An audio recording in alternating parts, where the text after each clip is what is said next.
I am Dr. Karl Nath, the Editor-in-Chief of Mayo Clinic Proceedings. I am pleased to welcome you to the multimedia summary for the journal's August 2017 issue.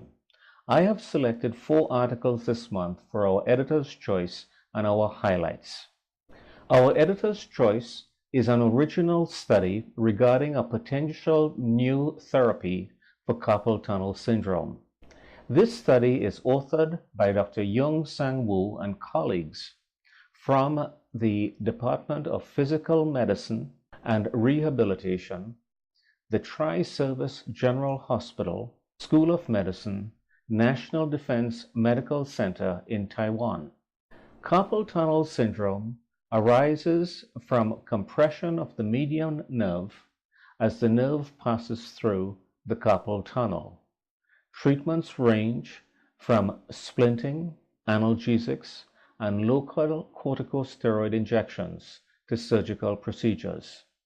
Although conservative treatments offer relief in mild to moderate carpal tunnel syndrome, this approach is often short-lived in terms of its efficacy. In this prospective, randomized, placebo-controlled, double-blind study, Wu et al. Examined the 6-month efficacy of a novel treatment using ultrasound-guided perineural injection therapy with 5% dextrose or normal saline. 30 wrists in either group were studied in 49 patients with mild to moderate carpal tunnel syndrome. Assessment of pain by the visual analog scale was the primary outcome, whereas secondary outcomes included the Boston Questionnaire, the cross-sectional area of the median nerve, and electrophysiologic studies. These analyses were undertaken before injections and at 1, 3, and 6 months thereafter. The findings of Wu et al. Demonstrate that at all time points, ultrasound-guided perineural injection therapy with 5% dextrose led to less pain and disability, decreased cross-sectional area of the median nerve, and improved electrophysiological studies and responses. This article is accompanied by an editorial authored by Dr. Michelle Maumann and Dr. James Watson from the Departments of Neurology and Anesthesiology at Mayo Clinic in Rochester, Minnesota. Drs. Maumann and Watson regard the findings and therapeutic strategy proposed by Dr. Wu et al. As a novel and interesting one, and that this study would stimulate further studies of this therapeutic strategy. This editorial delineates some of the salient questions that should be addressed in future studies. First, how consistently and frequently do these beneficial responses occur, and how durable is this salutary response? Second, what is the mechanism underlying the beneficial effect of this approach? Third, do adverse effects occur with repeated treatments?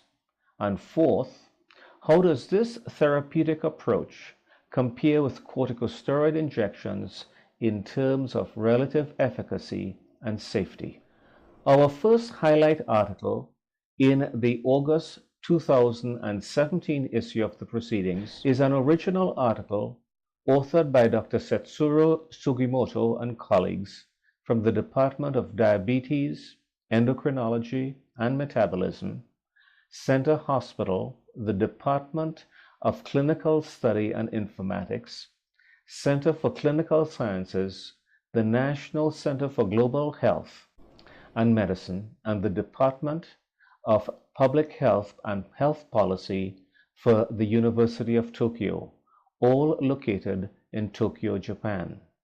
Using the National Health Nutrition Examination Survey between 1999 and 2010 years wherein data were collected, these investigators conducted a prospective cohort study to examine if an association exists between caffeine intake and all-cause and cause-specific mortality.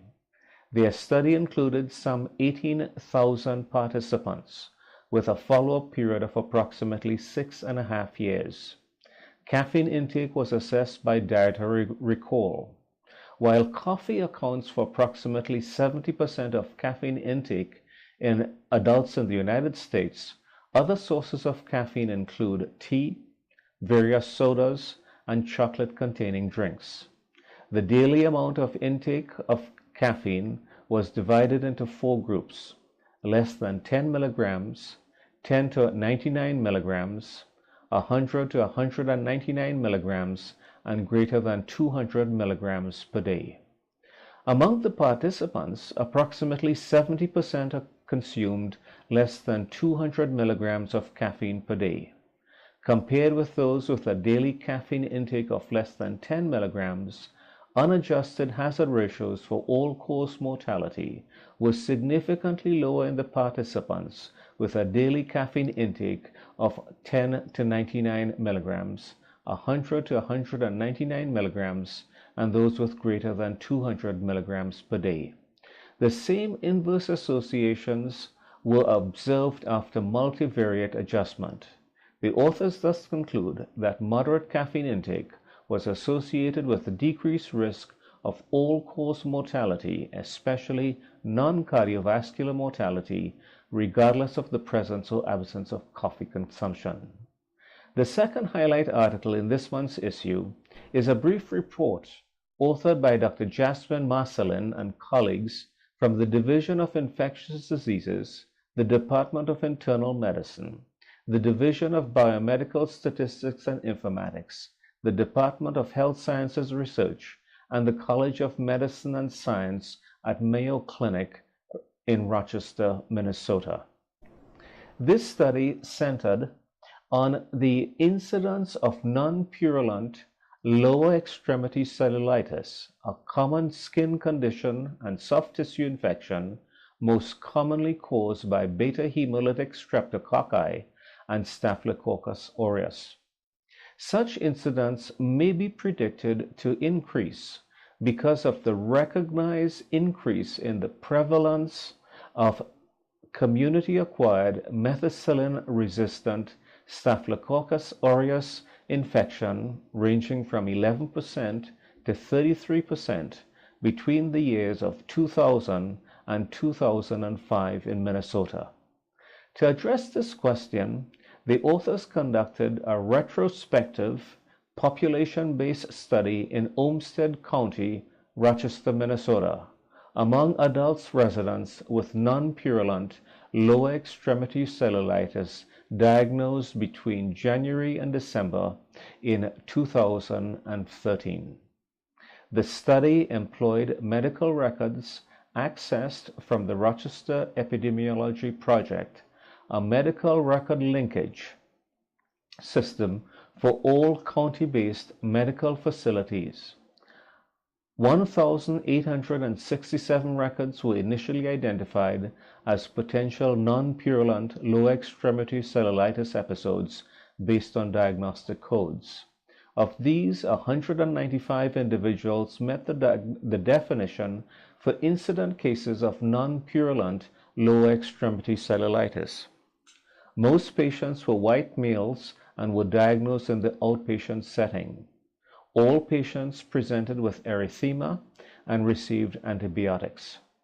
The study demonstrated that despite the emergence and nationwide spread of community-acquired methicillin-resistant Staphylococcus aureus since 1999, the incidence of non-purulent lower extremity cellulitis was in fact lower in 2013 as compared with 1999. In addition, cases of non-purulent lower extremity cellulitis are seasonally distributed, with more cases occurring in spring and summer months.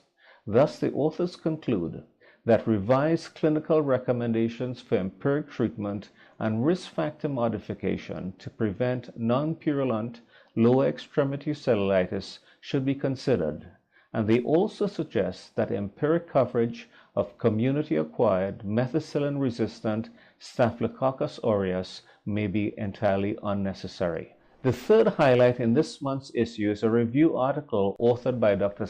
Stanislav Tolkachow and colleagues from Surgical Dermatology Group in Birmingham, Alabama, and several other leading medical institutions in the United States. The authors present a guide for non-dermatologists to Mohs micrographic surgery and its use in skin cancer management. This surgical procedure has become the gold standard of treatment for cutaneous malignancy, with a focus on tumor eradication and tissue sparing. The incidence of melanoma is steadily rising, with 79% of the increase attributable to rising age-specific rates and 21% to population growth and aging. Similar projections have been made from worldwide studies. The technique involves surgically removing a minimal amount of tissue to eradicate cancerous tissue, with precise mapping of the entire surgical margin while preserving normal skin. Micrographic surgery is synergistic with cutaneous reconstruction, in that no reconstruction is performed until the margins are confirmed histologically to be tumor-free, and the reconstruction is of the smallest possible wound. The authors conclude that Mohs micrographic surgery is a safe, effective, and cost-efficient treatment for cutaneous malignancies. It allows for the highest cure rates while preserving the maximum amount of normal tissue and thereby facilitating immediate reconstruction. As the incidence and diagnosis of skin cancer increases, the demand for cutaneous surgery will continue to evolve. The communication among non-dermatology providers with general dermatologists and Mohs micrographic surgeons would aid in appropriate and efficient care for patients with skin cancer. You can access these highlights and the editor's choice articles free of charge during the entire month of August. Please visit our Mayo Clinic Proceedings website at www.mayoclinicproceedings.org, where you will find other free content such as our new online-only feature, Pioneers and Legends in Medicine. You can also access our social media from the buttons at the top of the homepage to go to Facebook, to follow us on Twitter, and to view excerpts of our content on YouTube. Our website lists many news stories that are based on articles published in Mayo Clinic Proceedings. On our YouTube channel, you will find videos of full author interviews and 60 seconds video article highlights. Please listen to our Mayo Clinic Proceedings fireside chat recording, which is available through iTunes as well as from our website homepage. And as always, we greatly thank you for your interest in and your support of Mayo Clinic Proceedings. We hope you found this presentation from the content of Mayo Clinic Proceedings valuable. Our journal's mission is to promote the best interests of patients by advancing the knowledge and professionalism of the physician community. If you are interested in more information about us, our homepage is www.mayoclinicproceedings.org. There you will find access information for our social media content, such as additional videos on our YouTube channel or journal updates on Facebook. You can also follow us on Twitter. More information about healthcare at Mayo Clinic is available at www.mayoclinic.org. This video content is copyrighted by Mayo Foundation for Medical Education and Research.